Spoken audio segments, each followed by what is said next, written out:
کہ اللہ مسبب الاسباب ہے، وہ اسباب کا پابند نہیں ہے، وہ اسباب کا محتاج نہیں ہے، اسباب اس کے محتاج ہے۔ اگر یہ یقین ہے تو اللہ پر ایمان ہے، یہ نہیں ہے تو تمہارا ایمان اسباب پر ہے، وسائل پر ہے، ذرائع پر ہے، مادیات پر ہے، اللہ پر نہیں۔ اس وقت کہاں راستہ تھا؟ تو راستہ تھا سمندر ہے اور ادھر سے لشکر آ گیا ہے۔ کلا ان معی ربی سیہدین۔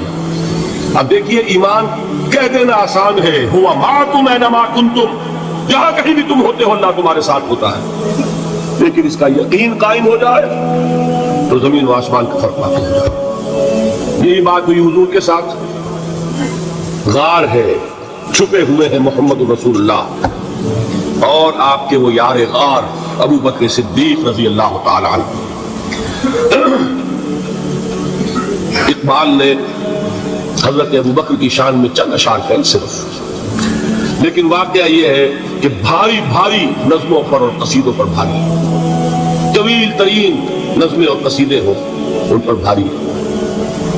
ہمتیں ابو بکر کی ہمت جو ہے، کشت ملت را جو ابر، جیسے بارش سے کھیتی اپجتی ہے، ابو بکر کی ہمت اور عزیمت اس امت کو اسی طرح سینچنے والی ہے۔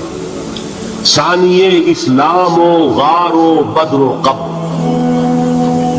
وہ دوسرے تھے اسلام میں، دوسرے پہلے کون تھے؟ انا اول المومنین، حضور فرماتے سب سے پہلا ایمان لانے والا میں، دوسرے ابو بکر۔ ویسے ہمارے ہاں یہ چلتا ہے اختلاف، حضرت علی پہلے ہے کہ حضرت ابو بکر پہلے ہے، لیکن اس میں بڑی خوبصورت تطبیق قائم کی ہے علماء نے اور بہت صحیح ہے۔ چار کے بارے میں فیصلہ ہی مت کرو کہ کون پہلے ہے، ان کی ایک عجیب تقسیم کرتی ہے۔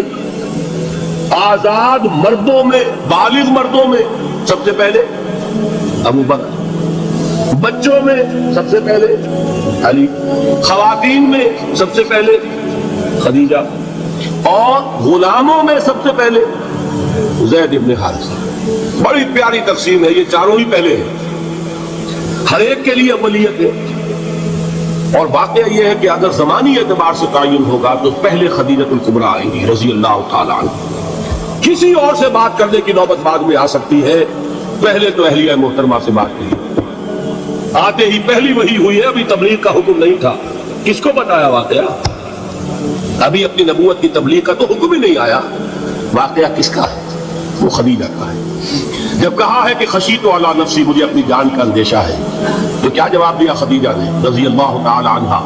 وہ صدیقۃ الکبریٰ ہے، صدیقات جو ہے خواتین ان میں چوٹی پر خدیجۃ الکبریٰ ہے رضی اللہ تعالی عنہ، اور صدیق جو مرد ہیں ان میں صدیق اکبر ہے ابو بکر صدیق رضی اللہ تعالی عنہ، لیکن صدیقات میں چوٹی پر۔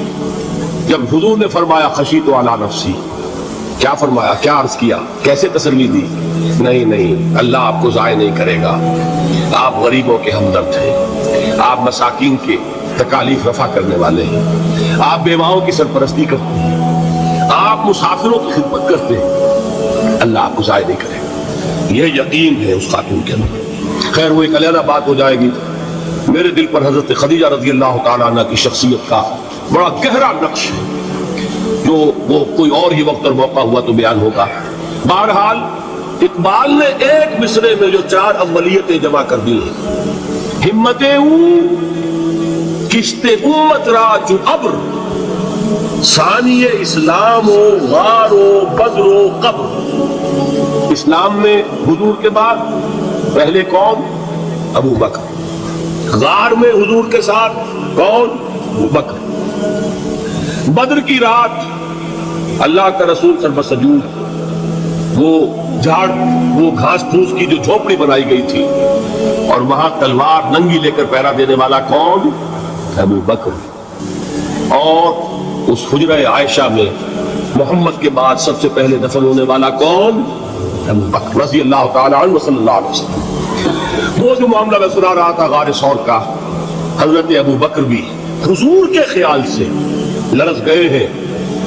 آپ کو یاد ہوگا کہ جا کر پہلے تمام جتنے سوراخ تھے انہیں بند کیا، ایک سوراخ رہ گیا تھا جس کو بند کرنے کے لیے کوئی کپڑا نہیں تھا، وہاں اپنی ایڑی رکھی ہے، تب کہا ہے حضور سے تشریف لائیے، اور اپنے زانوں پر حضور لٹایا ہے، اور وہاں کسی موذی جانور نے کاٹا ہے، حضور کی آنکھ لگ گئی تھی، اس وقت اس بل کے اندر جو بھی بچھو ہے کیا ہے واللہ عالم اس نے کاٹا ہے، اس کی تکلیف کی وجہ سے ابو بکر کی آنکھوں سے آنسو ٹپک گئے، حضور کے چہرے مبارک پر پڑے ہیں، تو حضور جاگے ہیں، معاملہ کیا ہے؟ ایڑی نہیں ہٹائی وہاں سے، مبادا وہ جانور وہاں سے نکل کر محمد الرسول اللہ کو کوئی گردن پہنچا دے، ابو بکر کی ایڑی ہے، جس طرح چاہے کھا لے، ختم کر دے، جان نکل جائے تب کوئی آنچ آئے محمد پر تو آئے، لیکن جیتے جی نہیں، وہ ہے ابو بکر۔ حضور کے خیال سے اس وقت حضور نے پھر اپنا لعاب دہن لگایا ہے، اور اس سے پھر آپ کی تکلیف ختم ہوئی۔ جیسے خیبر میں حضرت علی کی آنکھ دکھ رہی تھی، اس کو جو شفا حاصل ہوئی وہ بھی حضور کے لعاب دہن سے ہوئی۔ تو بہرحال اس وقت انہوں نے کہا ہے کہ اے نبی یا رسول اللہ، اگر اس وقت ان میں سے کسی نے غیر ارادی طور پر بھی اپنے قدموں کی طرف جھانک دیا تو پکڑے جائیں گے۔ کیا جواب تھا اللہ کے رسول کا؟ لا تحزن ان اللہ معنا، اللہ ہمارے ساتھ سے کیوں گھبراتے ہو بکر؟ یہ ہے ایمان باللہ، میرا مالک اللہ، میرا رازق اللہ، میرا محافظ اللہ، میرا مددگار اللہ، میرا پشت پناہ اللہ، میرا دوست اللہ۔ یہ دوستی ہے اللہ کی جو لب لباب ہے، حاصل ہے ایمان کا، اسی کا نام ولایت ہے۔ اولیاء اللہ کے سروں پر سینگ نہیں ہوتے، جس کے دل میں ایمان راسخ ہو چکا ہو وہی اللہ کا ولی ہے، جسے اللہ پر یقین ہو چکا ہے وہی اللہ کا ولی ہے، جسے یقین ہے اللہ میرے ساتھ ہے، میرا مددگار، میرا پشت پناہ، میرا ساتھی، میرا دوست، میرا محبوب، میرا محب۔ اللہ اہل ایمان سے محبت کرتا ہے۔ واللہ یحب الصادقین، ان اللہ یحب الذین یقاتلون فی سبیلہ صفا کانہم بنیان مرصوص۔ اللہ محبت کرنے والا، اہل ایمان محبوب، اور اہل ایمان محبت کرنے والے اللہ محبوب۔ والذین آمنوا اشد حبا للہ۔ آپ تصور کیجئے جسے یہ رشتہ ایمان یا رشتہ ولایت حاصل ہو جائے، الا ان اولیاء اللہ لا خوف علیہم ولا هم یحزنون، آگاہ ہو جاؤ اللہ کے دوستوں کے لیے نہ کوئی خوف ہے نہ کوئی حزن ہے۔ اور میں بیان کر چکا تھا خوف اور حزن کے خاتمے ہی کا نام امن۔ زوال خوف، زوال حزن۔ یہ خوف اور حزن کیوں آتے ہیں بار بار؟ اللہ تخافوا ولا تحزنوا، دونوں آ گئے، الا ان اولیاء اللہ لا خوف علیہم ولا هم یحزنون، پھر وہی دو۔ وہ کیوں ہے؟ خوف ہوتا ہے کسی مستقبل کی بات کا، یہ نہ ہو جائے، وہ نہ ہو جائے، یہ نقصان نہ پہنچ جائے، یہ تکلیف نہ ہو، یہ غضب نہ آ جائے، خوف ہے مستقبل سے۔ حزن ہے یہ کیوں ہوا، یہ نہیں ہونا چاہیے تھا، یہ میرا فلاں چیز میرے ہاتھ سے جاتی رہی ہے، فلاں موقع نکل گیا، اور بیٹھے ہوئے ہیں اندر ہی اندر کوڑ رہے ہیں، صدمہ ہے اور رنج ہے۔ اور جو اللہ پر ایمان رکھتا ہے وہ جانتا ہے ما اصاب من مصیبت فی الارض ولا فی انفسکم الا فی کتاب من قبل ان نبرأها ان ذلک علی اللہ یسیر لکی لا تعصوا علی ما فاتکم ولا تفرحوا بما آتاکم واللہ لا یحب کل مختال فخور۔ اس زمین میں یا تمہاری جانوں میں کوئی تکلیف، کوئی مصیبت نہیں آ سکتی سوائے اس کے کہ جو اللہ نے لکھ دی ہو، اس سے پہلے کہ وہ ظاہر ہو۔ جس کو یہ حقیقت معلوم ہو گئی اس کو یہ طرز عمل اختیار کرنا چاہیے، جو چیز چھن جائے، جاتی رہے، چھوٹ جائے، اس پر افسوس نہ کرو۔ کس نے چھینی؟ دوست نے۔ دوست کے فیصلے پر شکایت، دوستی کو بٹا لگا رہے ہو، سر تسلیم خم ہے جو مزاج یار میں آئے۔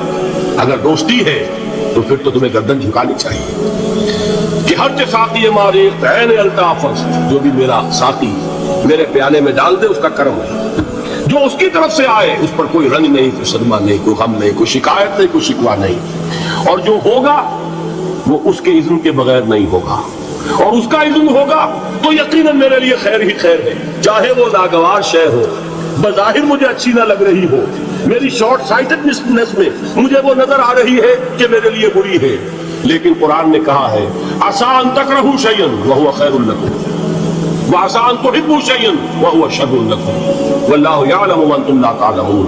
ہو سکتا ہے تم کسی چیز کو ناپسند کرو، ذرا حال ہے کہ اسی میں تمہارا خیر ہو، اور ہو سکتا ہے تم کسی چیز کو پسند کرو، ذرا حال ہے کہ اس میں تمہارا شر ہو۔ اللہ جانتا ہے، تم نہیں جانتے۔ جب مجھے یہ بات معلوم ہو گئی میں نے اپنا معاملہ اللہ کے حوالے کیا، سپردم بے تو مایا خیشرا تو دانی حساب کم و بیشرا، اے رب جو تو چاہتا ہے وہ ہو۔ تیرے علم میں جو شے میرے لیے خیر ہے وہ ہو جائے، میری کوئی پسند نہیں، میری کوئی چاہت نہیں، یہ ہے راضی برضائے رب۔ اکبر الہ آبادی نے اسے کہا ہے رضائے حق پہ راضی رہے، یہ حرف آرزو کیسا، خدا خالق، خدا مالک، خدا کا حکم تو کیسا۔ جب میں آ گیا بیچ میں میری پسند، میری مرضی، میری خواہش، میری چاہت، یہی تو شرک ہے۔ ما شاء اللہ کان وما لم یشاء لم یکن، جو اللہ نے چاہا وہ ہوا، جو اس نے نہیں چاہا نہیں ہوا، اختیار اس کا ہے، میرا تو نہیں۔ رضائے حق پہ راضی رہے، یہ حرف آرزو کیسا، خدا خالق، خدا مالک، خدا کا حکم تو کیسا۔ اقبال نے اسے کہا ہے فارسی میں، اب آپ کہیں اس کا ترجمہ بھی کرو تو وہ مجھے ذرا اس وقت کچھ بہت ہی بدذوقی کسی بات نظر آئے گی، جائیے پوچھئے کسی سے جسے فارسی آتی ہو۔ برو کشید پہ جا کے ہست و بود مرا، چوکدہا کے مقام رضا کشود مرا۔ مجھے تو تمام پیچ و خم سے نکال دیا اس مقام رضا نے، میں راضی برضائے رب ہوں، جو فیصلہ اس کا میں اس پر راضی ہوں۔ تو کہاں کا حزن اور کس کا خوف، یہی زوال حزن اور زوال خوف، یہی ہے امن، یہ نتیجہ ہے ایمان کا۔ تو جان لیجئے یہ ہے لب لباب، یہ ہے حاصل ایمان کا، یہ ہے تو ایمان ہے، یہ نہیں ہے تو ایمان نہیں۔